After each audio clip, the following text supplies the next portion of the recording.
Hi, everybody. Thanks so much for joining. We're going to give everybody a minute or two to get online today, and we'll get beginning started shortly.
Okay, so it's about 2 after, so we're going to go ahead and get started. Thank you all so much for joining us for today's webinar, Social Distancing and Financial Exploitation, the Impact on Older Adults. This webinar is brought to you by the National Center for Victims of Crime, as well as the FINRA Investor Education Foundation. My name is Laura Cook, and I'm the Director of Training and Technical Assistance at the National Center. Just a couple housekeeping items I want to note for anyone who might be new to Zoom, although most of you are pretty familiar at this point. The chat box can be used to send messages to the entire group, to myself, to our IT coordinator if you're having any IT issues. It should be down towards the bottom in the middle of your screen. You'll also see there a Q&A box. If you have questions during the presentation, please go ahead and type them in the Q&A box.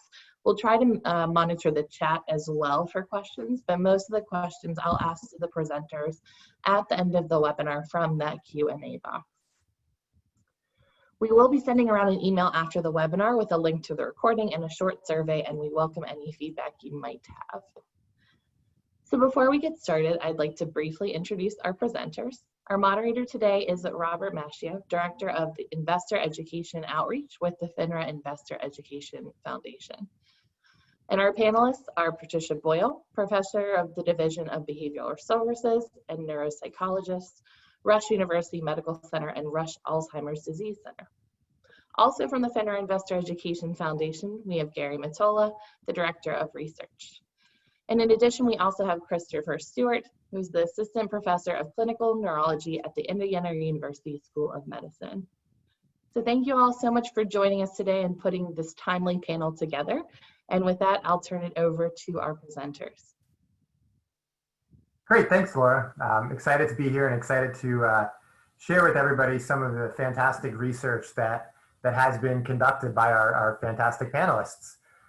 So to start off, as a result of the impact and implications of COVID-19, social distancing really has become an important component of public health. And while we know that some of the restrictions in different areas are being lifted at this time compared to where we were pre-pandemic, there's also the chance that down the road there could potentially be a second wave of cases, and people still are in a position where they are isolated, where they could be cut off from friends, family, and loved ones in an effort to protect themselves and those that they love. With that in mind, the isolation that results from social distancing really could have a strong impact on financial decision-making, fraud vulnerability, and cognition among older individuals. And over the course of today's panel, of our discussion, we're going to talk through some of the emerging research and some of the research that's already come out in the past couple weeks and months that relate to this. So starting right off the bat, Patricia, we're gonna start with you. Could you tell us a little bit about who you are, where you work, but also a little bit about how this current pandemic might have offered some opportunities to do some further research. Sure. So as Laura mentioned, I'm a researcher at Rush University, which is in Chicago, Illinois. I'm in the Department of Behavioral Science here, and I'm a neuropsychologist. I'm involved in sort of understanding the factors that drive cognitive and functional decline as individuals age, as well as what predicts Alzheimer's disease risk and other adverse health outcomes in old age. We conduct a large study here in Chicago of a few thousand older adults, typically in their 70s and 80s. Participants come to us when they're cognitively intact, so they don't yet have cognitive disorders or dementia or Alzheimer's disease. And they agree to undergo detailed evaluations of memory, other thinking skills, functional status, and a whole host of behaviors, including financial decision-making, every year until they die. So what this study design allows us to do is take people from a starting state of cognitively normal, follow them over time, and see who develops Alzheimer's disease or other adverse outcomes and who doesn't, and begin to understand the factors that separate those two groups. Rob, as you mentioned, we know that COVID is a particularly challenging situation among older adults. They are disproportionately affected and tend to have the most deleterious outcomes, of course. So at the start of the COVID situation, we added an additional survey to look at how this situation is affecting older adults' psychological health, as well as their financial and other aspects of decision making, as well as economic situations. What's happening in the way of financial concerns, financial decision making, and so on. Now, we're in the early days of this work, of course, because we're still collecting data, and we will continue to do this as the situation evolves over time, because how it impacts people may change as it progresses and becomes more prolonged. But what we are already seeing in this early research is that older adults are really struggling with this situation. They're feeling much more socially isolated than they were before. Many who are living in retirement communities, in fact, are still not able to see friends and family in person. This is taking a serious toll on mental health. They're experiencing higher levels of stress, depression, anxiety, loneliness overall. And this is also impacting their decision-making in other arenas, as well as their financial situation. Older adults are very worried about how this is going to impact their retirement savings and their financial prospects going forward. We also are seeing that these impacts, as you may imagine, are greatest among minority populations. So Blacks, for example, are experiencing much higher levels of distress than whites and other minority groups as well. So as we understand how the disparities in the COVID situation play out, we already know they're large, and we know that those underserved populations are going to have special needs as we move forward and try to ameliorate these psychological and financial outcomes in very vulnerable populations. Great, thanks, Patricia. Definitely some interesting research that I'll be interested to see as it continues to develop. I know it is a work in progress, but it's fantastic, and it's very interesting stuff. Thank you. Chris, I'm gonna turn to you and have you introduce yourself as well and talk a little bit about who you are and what you do. Yeah, so I'm a clinical neuropsychologist, which means I conduct evaluations that are often with older adults, doing cognitive assessments primarily, but also looking at emotional factors to make sure that folks are doing okay in terms of anxiety or depression or loneliness, which is something we'll be talking about today. So a lot of my time's in the clinic, seeing patients, but I also do research with Patricia and Gary as well. Fantastic. Great segue to you, Gary. Tell us a little bit about who you are, and I know you work with everybody here that's on this panel on a pretty regular basis. Well, it's nice to be here. I said thanks. And so I am the research director at the FINRA Investor Education Foundation and a social psychologist by training. We have a number of areas that we research, but a really important one for us is aging and financial decision making and how it can affect people's financial situations, financial fraud, elder abuse, etc. So it's a fairly new kind of research area for us, partnering with Rush University and Chris as well. So it's something we hope to continue and get some insights about how potentially we can help the aging population and as they make financial decisions and potentially face financial fraud or elder abuse. Absolutely. And then the great thing about the research that's done by Chris, Gary, Patricia, and others that we work with is through the Investor Education Foundation, we're able to take that research and then help that model into our programs about how we can assist advocates as they go out into the field, how we can work that into our investor protection campaign and really help fight some of the fraud that's out there and chip away at some of the exploitation and identifying different areas where people could become susceptible to fraud or more susceptible to fraud. Now, Chris, you mentioned studies in loneliness that you've been engaged in, and I know in today's environment, everybody, again, social distancing, they're separating themselves from other individuals, and the thought of isolation and loneliness often comes into one's mind. Can you describe a little bit about what loneliness really is and how you might define it? Yeah, sure. And certainly with COVID, I think we're all a little bit more mindful of the importance of social contacts in our day-to-day life. I know I am. So loneliness refers to, perceived social isolation. So it's a longing for connection with others, a longing to have quality relationships with others. And it's important to differentiate that from just the number of social contacts you have. So you could have a lot of social contacts, and but they might be of low quality and you still might feel lonely, okay? Or you could have just a few connections that are of very high quality and you might be perfectly content with that. So loneliness really refers to that subjective experience of needing that social connection with others. Interesting. So I mean, really, it would differ from person to person, and it sounds like one of the underlying components really is that quality of relationship over quantity of relationships. Exactly. In one of our conversations that I had with Chris a while ago, you made a great point that being alone does not equal loneliness, and that kind of gave me a better understanding of where you were coming from with your research. Mm-hmm. Great. Now, Chris, is there any potential connection between loneliness and financial decision making?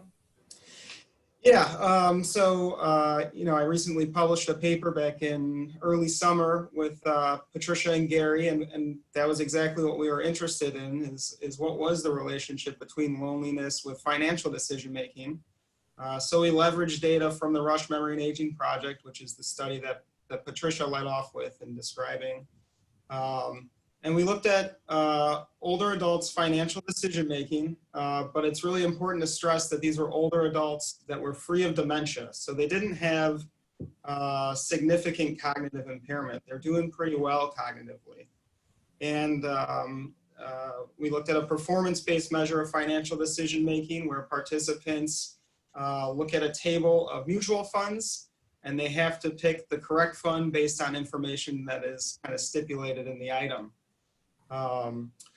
So it's an interesting finding that we had. Overall, when we looked at the older adults, loneliness was not related to decision making.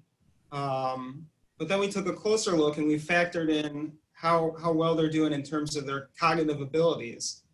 And when we looked at the older adults with lower cognitive abilities, relatively lower cognitive abilities, that's when the detrimental effect of loneliness emerged in terms of their decision making. So greater loneliness was associated with poorer decision making among those older adults that were a little more cognitively vulnerable. Now, when you say cognitively vulnerable, that doesn't mean that they necessarily have dementia or a strong cognitive decline. Is that correct? Yeah, and I can't stress that part enough. These are still older adults that wouldn't meet criteria for dementia, for example. It's not, even the folks with lower cognition, it's not something that you'd necessarily pick up on. You probably wouldn't, even I wouldn't as a clinical neuropsychologist in a casual conversation. It takes fine-grained testing to reveal that lower cognition. So this is a very subtle cognitive, it's a very subtle change in cognition, if you can even say that. And it's worth stating kind of why we are interested in that group. We're interested in them because usually if folks know there's cognitive impairment on board, hopefully they aren't making a lot of financial decisions, okay? So these are higher functioning older adults, and we want to encourage their autonomy, and we want them to be making their own decisions. And Rob, if I could just build on that loneliness and even social isolation aspect of it, we did a study with Stanford University, the Better Business Bureau, and a colleague from the FTC, the Federal Trade Commission. And we found there was 1,400 people who had all been targeted for fraud. Some had been victimized, some did not lose money. But we found that loneliness was strongly related to being to losing money. So among the people who lost money, they reported being twice as lonely as the people who did not lose money, and that was using kind of a standard measure of loneliness. And they also reported being much more socially isolated than the people who did not lose money. So we found strong links there as well. I do want to make one other point about social isolation. Some people are socially isolated because they don't have anyone to talk to. Some people are socially isolated because they choose not to talk to people. This is particularly relevant for financial fraud. We did a lot of in-depth interviews with victims over the years, and a number of them said, "Look, I could have talked to my mom, I could have talked to my sister, but I didn't because I didn't want to bother them, or I didn't because I didn't want to be talked out of it." But the point I just want to make is, social isolation, yes, can absolutely result from a number of factors, including the pandemic, but people can socially isolate themselves. And when people are older, later in life, making financial decision making, that could be troubling. Sure, absolutely. And I think it's extremely important for individuals on this webinar to kind of keep in mind, as you're advocating for people, or as you're interacting with individuals on a daily basis, it's important to recognize that just because they have, say, a large network of friends, or they're living with children or something along those lines, doesn't mean that they might not be lonely. They might not feel lonely. They might still be isolated despite the fact that they are not physically isolated. So I think those are really important things to keep in mind as you're interacting with, whether it's clients, whether it's individuals that you work with in some capacity. It's important to keep in mind. Patricia, I know a lot of the research that you focus on in your role kind of looks at age-related changes in cognition, as well as how that impacts financial health and decision-making. So a question for you is, have you found that financial decision-making abilities improves or declines as individuals age and as they grow older? So I think that's an interesting question. The common lore is that decision-making abilities in general should improve as we age, right? As we have more experience in different domains and learn from past decisions how to make various decisions. And in some domains like social decision-making, emotional decision-making, we do see age-related improvements in decision-making. As individuals become more emotionally wise over time, they're able to navigate complex social situations in a more effective manner. Unfortunately, in the case of financial decision-making, that is not what we see. We do see that older adults tend to start at a lower level of financial decision-making capacity than we would like. So they're not always very facile with common financial concepts and struggle with these complex financial decisions. And then as they age, we do see a decline in financial decision-making abilities, much like we see with cognition. Now, again, back to what Chris said, we see this even in people who are not yet or not ever going to develop a dementia syndrome.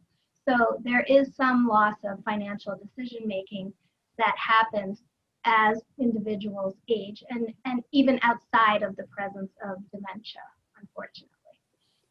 And Rob, if I could jump in there, there's another study which Patricia is an author on as well, that looked at financial literacy and people's confidence in their financial knowledge and financial literacy. So as Patricia pointed out, as people age, their financial literacy or financial knowledge declines, but their confidence in their financial literacy and financial knowledge doesn't really decline. So you get this, basically, as time goes on, people become overconfident, and this overconfidence can be associated, we found, was associated with higher risk tolerance.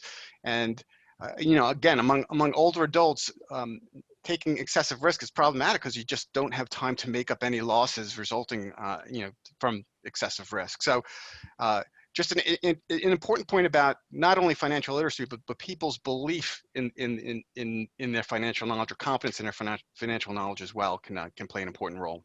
Sure, and I'd like to think that, and again, I wasn't intimately involved in the study, but I would like to think that maybe there is a role for education, right? So if you can have more educational opportunities for older individuals as they continue to age, maybe you can help offset some of that overconfidence or help steer them away from some potential scams. And I know, Gary, and some of the research that you've done through Better Business Bureau and through a few other of your projects, I believe has looked at how knowledge of scams, how your awareness of scams could potentially cause you not to become a victim. Yeah, and I do want to go back to one point you made, though, Robert, which is that essentially how do I phrase this? When we think about financial education, we think about, okay, teaching people about stocks and bonds and budgeting and things like that. But maybe as people get older, education has to target essentially their own understanding of what's going to happen to their financial literacy, generally speaking, and also of their confidence or overconfidence. And just making people aware that, you might be getting overconfident as you get older. Be aware of that. Not only just people, but even financial advisors as well. The financial advisory industry is pretty old. It has a high average age. So this could be this could be an issue for professional advisors as well. But in terms of education, yeah, we found it. We did a number of studies on education. What I'll tell you about now is we provided people with an intervention, essentially. It was a randomized control trial. Some people got a very short video that kind of taught them, about the red flags of investment fraud. Some people got kind of an infographic with the same information, and then there was a control group that didn't get anything. And to make a long story short, we found that this educational intervention, both the video and the infographic, did reduce susceptibility to investment fraud. So that was encouraging because there's not a lot of work on the effectiveness of educational interventions as they pertain to financial fraud. So we were excited with that finding. Interesting. Yeah, I think it's a great plug. So not only the education on scam awareness, but also education on how aging can affect an individual's cognitive ability, or their ability to make decisions. Not necessarily saying that you are going to have this, but just that awareness level could really help individuals.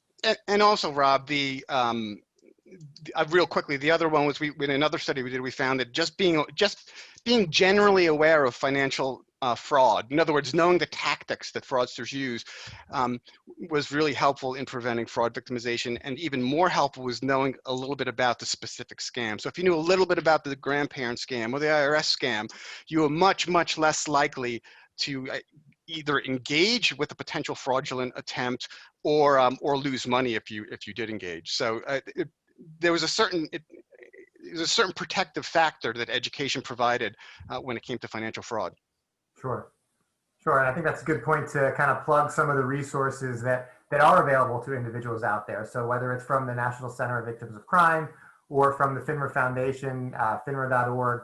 I know, speaking for FINRA's side of the house, we offer a lot of different investor alerts that talk about a lot of topics that people might fall victim to, whether it's a certain type of scam, whether it's a certain type of financial trading activity. So we do issue investor alerts and these insight articles that really provide some additional background and clarity, some red flags, some things for people to be aware of. which really can help increase individuals' level of knowledge.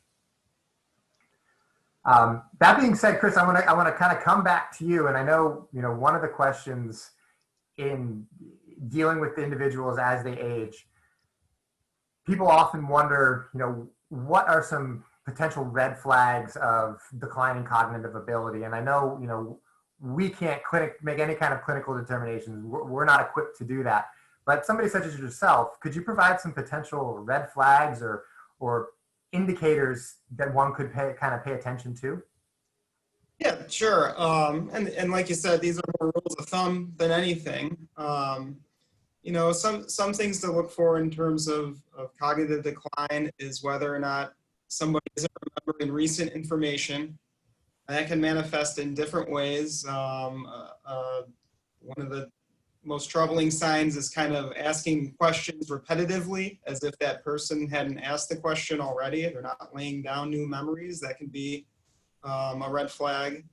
Another one is you might hear about, as an aside, that they are having more difficulties with things like managing their medical situation or they're remembering their medications, difficulties with driving, like getting lost, getting turned around, things of that nature.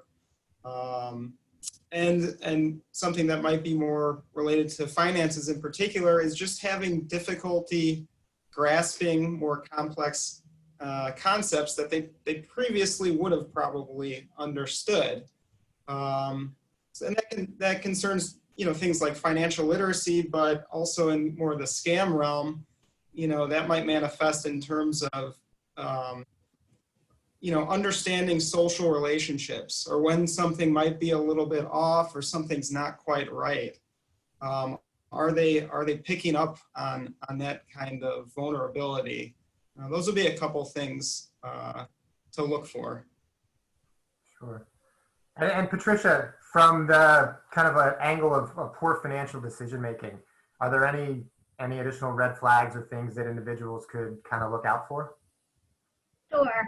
Oftentimes we see changes in sort of your everyday financial behavior. So someone that might have previously been very organized and maintaining bank records and other records and now is disorganized, not opening their mail, that kind of thing is a sign. Similarly, changes in financial behaviors in terms of monthly expenses. So, seeing a large expense popping up each month or, conversely, changes in where people are keeping their money and how they're keeping their money. Another big one is seeking risky investments. So expressing an interest in things that have a high rate of return, something that's beyond the realm of what would be reasonable, and being willing to engage with someone who is proposing such a financial investment. Those are often red flags that we see in terms of financial decision making being potential problem. Sure. I'll just add on the increased risk tolerance. There's two dangers there. There are legitimate investments that are risky, that perhaps older people shouldn't be in because again, they don't have the time to recover any losses. And then there's fraudulent investments, or fraudulent offers where people are just, it's completely fraudulent, but hey, the return looks appealing, and they're willing to take that risk. So I just want to make the point that the increased tolerance for risk it can be a problem for both legitimate investments and fraudulent investments. Great, thanks, Gary. Patricia, in the work that you do, have you been able to identify or look into whether there's any potential connection between scam awareness and cognitive decline or cognitive impairment? Sure. Recently, we did a study where we looked at older people's level of scam awareness. So meaning their engagement in behaviors that might put them at risk of being scammed. Things like answering the phone when you don't know who's calling, or taking a call from an unwanted caller, or recognizing that older adults are frequently targeted by scam artists, those kinds of things. We looked at knowledge about that and their level of awareness on those factors. Again, this was in cognitively intact people, so people who hadn't yet developed any overt cognitive disorders. So we measured this, and then we followed those people for many years and looked at what happened in terms of their cognitive outcomes. What we found is that individuals with low scam awareness, so they were engaging in these risky behaviors and not aware that they might be targeted, were more than twice as likely to develop Alzheimer's dementia and milder forms of cognitive impairment than those who had higher levels of awareness. So what this suggests is that low scam awareness is an indicator that something in the brain is going awry and may be an early sign of an impending dementia syndrome or other adverse health outcomes. Now, I do want to be clear that it's not prescriptive. We certainly are not saying that everyone with low scam awareness is on their way to developing dementia, but that it is a red flag. And so when this is a new problem or becoming more overt, that is something for individuals around that person to take a closer look at and see if there is, some help that is needed, because it can be a harbinger of multiple health outcomes. Sure, and I think that's really important to note and pay attention to as you're interacting, as the people on this webinar, you're interacting with people on a daily basis. You might come across individuals that do appear to have a decreased scam awareness, or maybe they've started to succumb to become victims of various different scams. I think it's important to keep in mind that, again, while it's not prescriptive, while you can't sit here and say that, well, because you fell victim to a scam, you will absolutely develop dementia, but it could be something to keep in mind that they do have kind of that marker that down the road, something that you might want to pay attention to. And maybe that's a good time to start talking about, how you can protect the individual's assets, whether it's through a power of attorney, and whether it's financial or on the health side, I would think. Rob, that when Patricia was describing the study, it reminded me that we showed a very, very similar pattern of findings looking at the financial decision-making measure that I talked about earlier, that it also seemed to be poor performance was a harbinger for conversion to dementia or more milder forms of cognitive impairment. So it's scam awareness, it's financial decision-making. It seems to be, that broader domain of financial abilities seems to tell us something about, future cognitive health.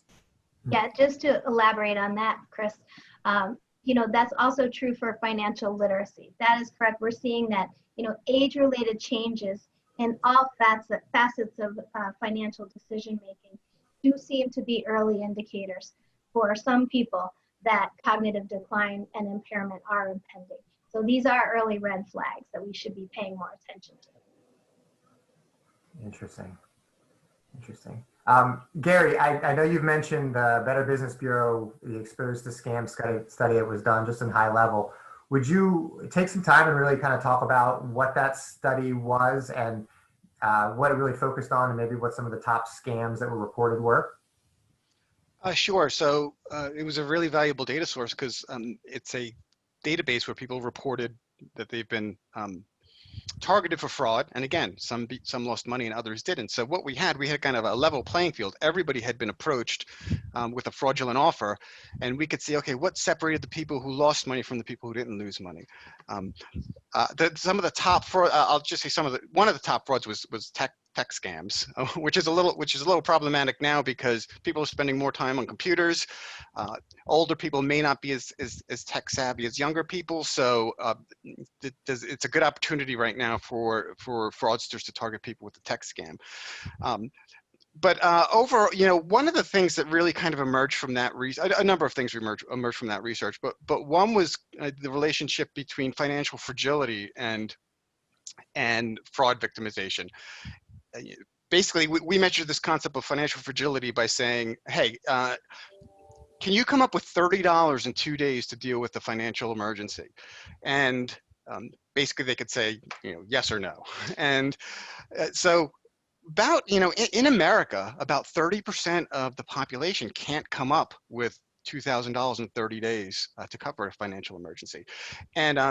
And we don't even ask, they could borrow the money, they could put it on a credit card, they could go to a pawn shop, they could pull it out of savings. But point being that even with all those options, 30% of the population can't come up with $2,000 in 30 days. This is important because in the pandemic, a lot of people lost their jobs. So, that 30% figure I gave you was from 2018. I guarantee that's probably about 40% now, 45% now couldn't come up with $2,000 in 30 days. And we found a really, really strong relationship between being financially fragile and being losing money in a financial fraud. It was double the rate. If you were labeled financially fragile, you had twice the likelihood of losing money in a fraud than somebody who was not financially fragile. So just an important point to think about. There's a lot of factors that can drive or lead to victimization. And we've talked a number of them, including the cognitive issues, obviously, but also there's some financial issues as well.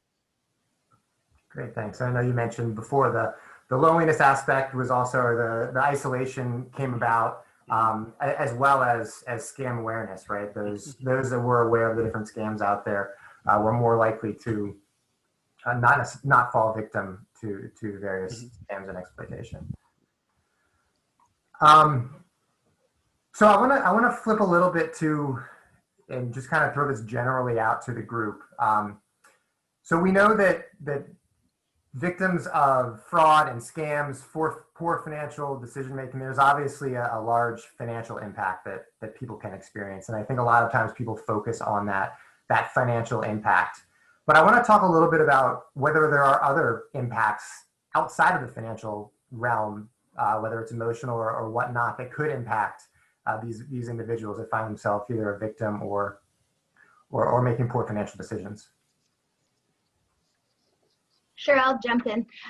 Yes, we and others have shown that, and I'm sure Gary and Chris have something to say about this as well, that poor financial decision making as well as victimization have a whole host of psychological and health consequences that can be very significant. People often think, oh, Mary lost $500, big deal.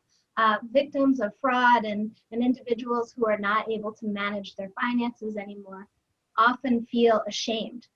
This is a sense of a loss of independence. I made a bad decision. How did I let this happen to myself? How do I lose so much money in this silly interaction I shouldn't have engaged in? There's a huge component of shame.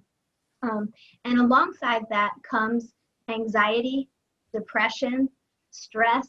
Oftentimes people isolate more than they would have because they don't want to communicate about the loss or the victimization with others who might then judge them and shame them as well, in fact. There are a whole host of psychological consequences. And we also know that victimization is associated, in fact, with early mortality and adverse health outcomes, including hospitalization. So it's not just psychological, but there's also this health component that goes along with it. So when we think about the economic costs of, fraud and exploitation, we're only thinking about one of the bubbles. There are at least two other huge bubbles, that affect people's livelihood, well-being, and so on. So I do think we need to pay much more attention to those factors. And that's, a lot of the focus of work that Gary and I and Chris are now engaged in, is trying to better understand the psychological outcomes. How long do they last, and how do they impact downstream health?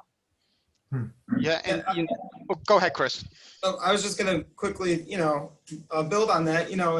There's the stigma and the shame, but when someone's victimized, there can also be just a loss of trust in people that maybe are trustworthy too.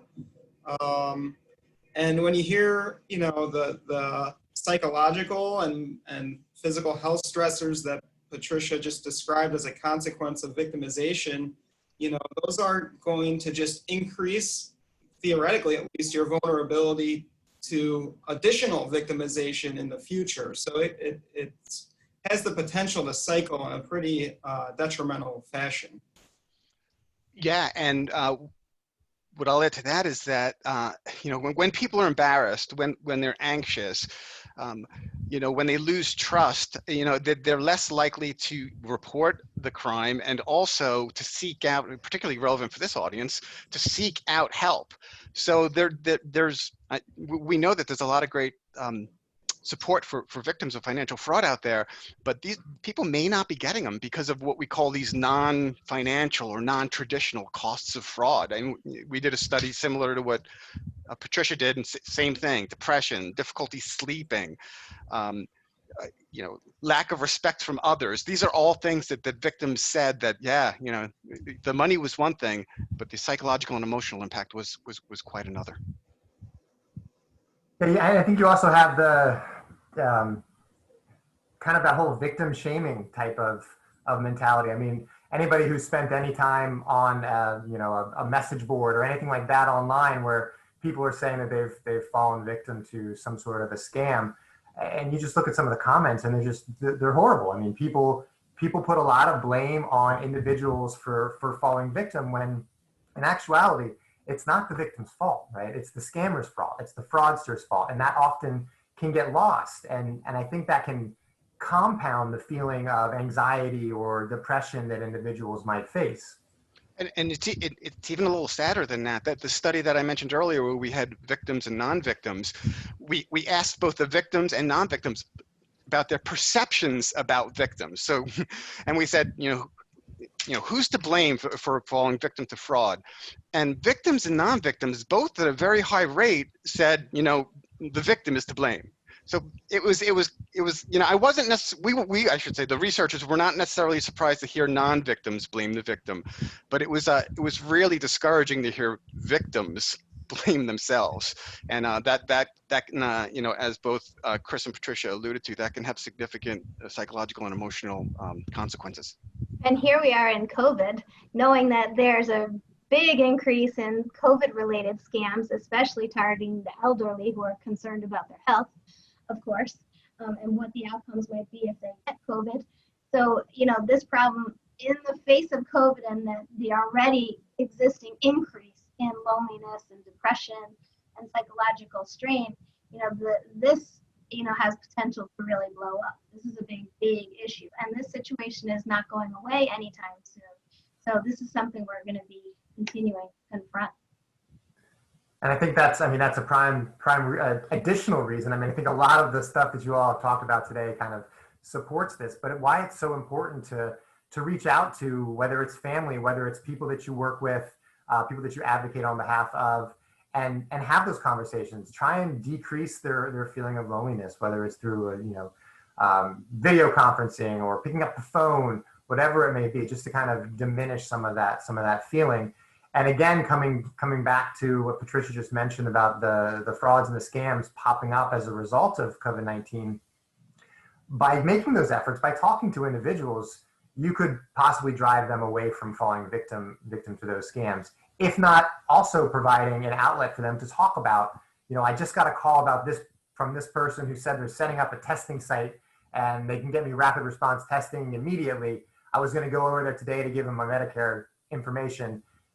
You could step in at that point and say, wait, let's slow down. Let's talk about this and serve some sort of a structural intervention, if you will.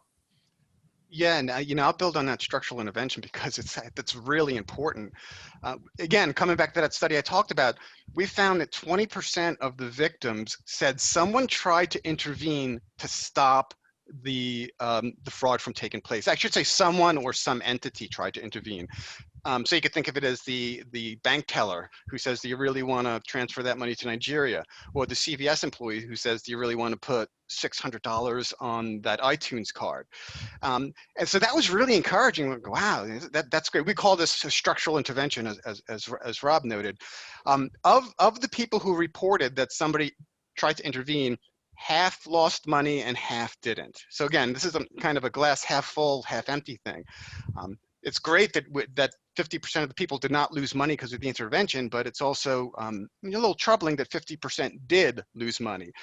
So from our perspective, what can we do to make structural interventions more common, and what can we do to make them more effective? And I'll just tell one little quick anecdote. One of the interviews we did was a woman who, it was the IRS scam. So she thought she was talking to an IRS agent, went to a CVS and tried to get, again, like $500 put on iTunes cards. And the CVS employee said, look, I don't know if you know this, but fraud is often involved with putting large amounts of money on an iTunes card. And even so, the person was on the phone with the fraudster, and the fraudster was just talking her through it, say, hey, ignore her, put the money on. If you don't do this, we're going to send the police after you. So that's just an example of how persuasive a fraudster can be, and how even an intervention it can fail. Sure. And I think that's a great point. I mean, for a fraudster, for a scammer, that's their job, right? That's the craft that they have chosen to hone and perfect. And you hate to think of it that way, but they get very good at using those persuasion tactics and being able to talk somebody through the scam, which again, I think leads to a lot of people going down that victim shaming path. And as you all are interacting with individuals, it's important to kind of keep in mind that trauma-informed response where you're not placing the blame on the victim as you're trying to work with them and help them through the situation, and that you show a little bit more empathy and really try and understand that this is a traumatic event. This is something that is traumatic, and frankly, telling the story again could cause them to relive that trauma. I know we've barely begun to scratch the surface in all the research that you all have done, but I do want to leave time for questions. And before we move to that, I want to give Chris, Gary, and Patricia just a chance to kind of say any last key takeaway or anything that you think would be important for the audience to be aware of before we move into those questions. And Sure, Chris, we'll start with you. Yeah, okay. Well, thanks for having me. Really appreciate the opportunity to chat with you guys about this topic. One of the things I've thought of lately is just how important it is to be proactive and preventative, I think, especially for, advocates, and setting up a system where you have someone that you trust, that's on the up and up, that you can bounce ideas off. I mean, the anecdotes that Rob, that you and Gary just provided, they tell us so much about the fraudsters' tactics, and there's often this time pressure to it where they want to isolate you because they know if you talk to a loved one, things are going to slow down and they're going to be much less successful in following through with the fraud. So being proactive, I think, and setting up a system where, an older adult, or frankly anybody, this is not restricted to older adults by any means, can bounce, financial decisions off of, particularly when something in their gut kind of says this is out of the ordinary. Yeah, and I'll add to that just, as well to some of Chris's work and the other work we talked about, really keeping tabs on the mental health of people that you're working with. Are people isolated? Are they expressing loneliness and depression? I see someone said in the chat that she has had a lot of clients who have suffered depression and loneliness from the isolation they're experiencing now due to COVID. Just spending a few extra minutes on the phone with someone, checking in with them, providing that little bit of contact. Sometimes these fraudsters get in virtually by that. They're offering a social connection that nobody else is offering someone. And so some people actually decide, hey, I may as well just do this, go along with this guy. I know he's a fraud, but he calls me every day and no one else does. Just the smallest little contact can really go a long way. So, that's something for all of us to keep in mind. And also, thank you very much for having me. This has been fun. Yeah, thanks, Rob, for the opportunity to speak as well. And I'll close with just one comment that, financial fraud researchers have known for a while that loneliness, social isolation, financial fragility are related to fraud victimization. But what's different now is as a result of the pandemic, we have higher levels of loneliness, higher levels of social isolation, higher levels of financial fragility. So we have essentially a perfect storm here that's going to that is making a lot of people more vulnerable to financial fraud and poor financial decision making than ever before. Thanks, Chris, Gary, Patricia, for your wisdom and for participating in the panel today. Really appreciate it. Lots of great information. Laura, we're going to move to you if you've got some questions teed up. Yes, definitely. Have 7 questions in so far. So we'll do our best to get to them before 2. If we don't get to them, I'll type my email in the chat box, and you guys can always email me and I can kind of put you in touch with the presenters to get your questions answered if we don't get to them all. First question, are you observing data that indicates that mild cognitive impairment is increasing as a percentage of the elderly population? And Chris, do you want to take that? I thought you were going to take it. So, well, as Patricia could probably actually answer this better than me, but you know, as folks get older, the likelihood of having mild cognitive impairment increases. I don't know if that's the exact question. Yeah, I'm not 100% sure but of the question exactly either. Right. So with every 5 years of age, we see a dramatic over 65. We see a dramatic increase in the incidence or new development of mild cognitive impairment and other cognitive disorders, Alzheimer's, dementia, for example. In recent years, one optimistic thing is that, particularly in developed countries, rates of dementia have gone slightly down. It's still a huge problem among the elderly population, but cognitive disorders have gone slightly down compared to where they were 20 years or so ago. We think that this decrease may be related to changes in lifestyle. So taking better care of one's cardiovascular health, for example. Physical activity patterns have increased. People now are becoming more aware of the importance of engaging in cognitive and socially stimulating opportunities. So these factors probably have buffered our brains a little bit, so rates of impairment are coming down a little bit, not dramatically though. And still, the question is more about what happens as they age. Yes, there's an increase throughout the aging process in the rate of any cognitive disorder. The next question is, when you all are talking about financial decision making, what does that refer to? Is that response to scams, or is it things like basic skills like saving and spending, balancing checkbooks?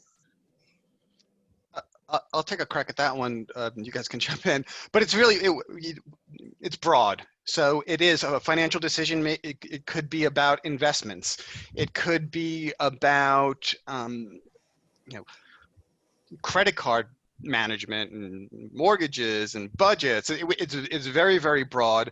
And of course, financial decision making can be about frauds, because when somebody is involved in a fraud, they don't think, they think, hey, I'm making a financial decision here. It just happens to be fraudulent. Either it manifests itself eventually or not. So we take a very broad look of it. The measures we have, we have measures on financial knowledge. Chris mentioned a measure on an actual decision-making exercise, picking a mutual fund. Typically we do have measures in the investment space, but do we have I don't know, Patricia and Chris, do you know of any other measures we've used in terms of financial decision-making? Yeah, we ask about, we do ask about investment decisions. We also ask about some personal behaviors, wealth status and, ability to access various amounts of funds if you needed to. So extending on the fragility idea. We do have performance-based measures of financial decision-making where we test them on a certain scale, like the mutual fund, and see how they perform on a scale that is designed to mimic the kinds of decision-making tools people might use in the real world. So again, it's broad. There's a whole host of behaviors. Some people do check management and bill paying. There's a range of things, as Gary said. And the one thing I'll add, and Patricia's done this work with health decision-making and health literacy. And the fact of the matter is that in America, financial health and physical health are intimately intertwined. So, and a lot of the things we see for financial decision-making, we see for health decision-making as well. So, so when we think of financial decision-making, you could even roll in health decision-making, because that is very likely to impact your financial situation. Absolutely correct. They're very closely related, and they both decline with age. And they both are associated with all of the adverse outcomes that we have covered today.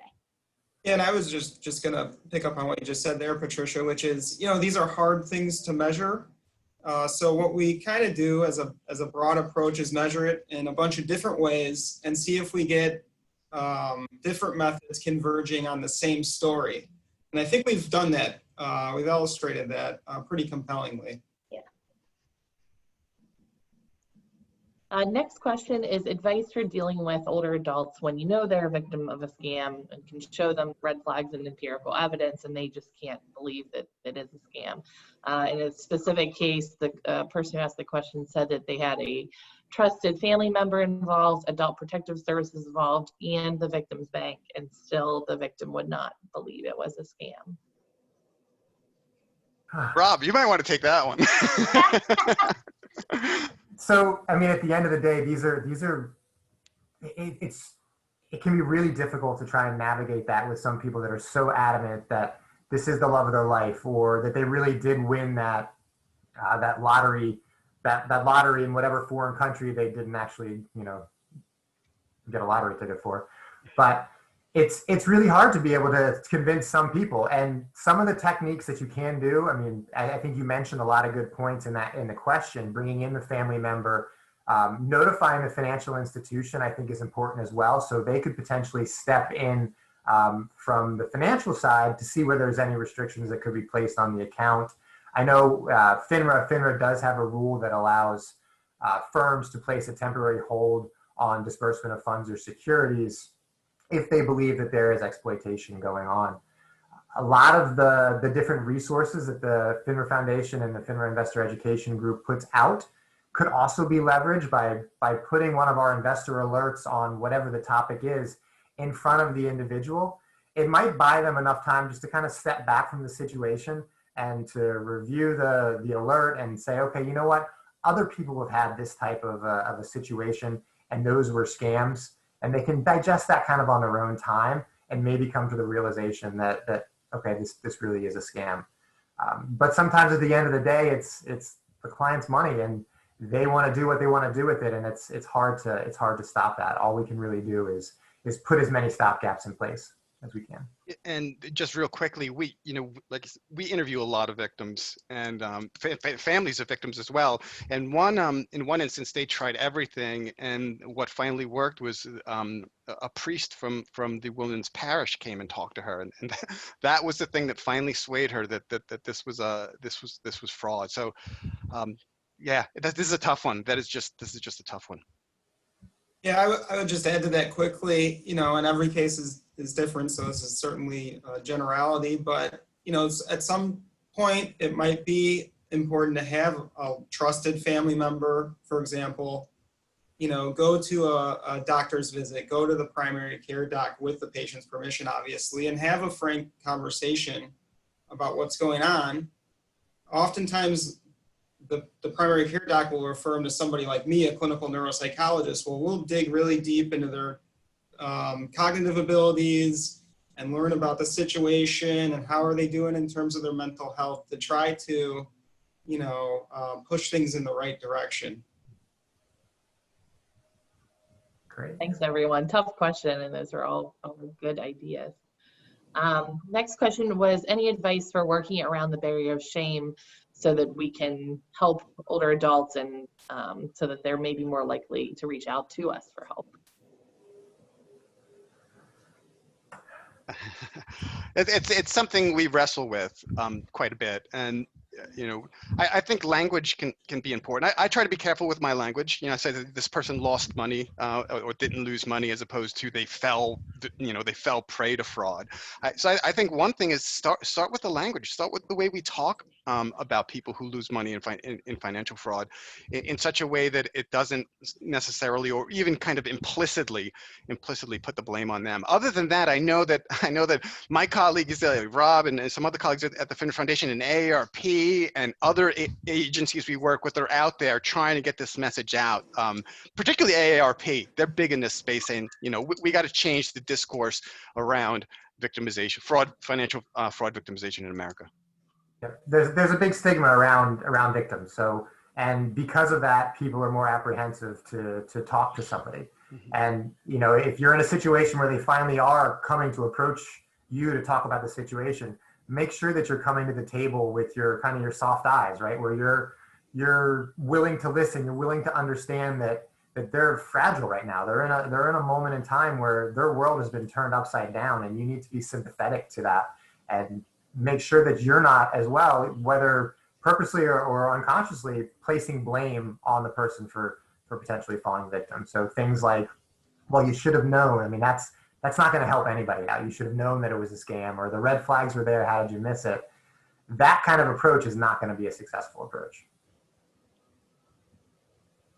All right. Well, I do want to be mindful of everyone's time. We still have a lot of questions that have come in, so I don't think we're going to be able to get to all of them. Somebody did ask about COVID-related scams. We did a webinar on this, and there are multiple other webinars that are out there. I know the one we did is on our Victims of Crime YouTube channel. We could talk for about an hour about those. So if you are interested in hearing more about COVID scams, you can check out that webinar. And I think the FTC and other organizations have done a number of webinars on that topic as well. So for the other questions that we haven't gotten to, feel free to send me an email. I can put you guys in touch with the presenters. And I did see somebody ask for a list of the references that were in the studies that were cited. And so I can work with all of you guys to try to put that list together. I know I have a couple of them. And we'll try to get you an exhaustive list when we send out the follow-up email with the recording to the webinar as well. And I'll just add some of those research studies we put into issue briefs. So like plain language, you don't have to read an academic paper. You could look at the plain language and the nice graphs. So. Yes, you guys always have really good infographics that are really easy to understand, which is nice. All righty, well, we'll let everybody go. Thank you to our great panel and presenters, moderators. I really, really appreciate everybody. I saw a lot of good feedback that this was really helpful information.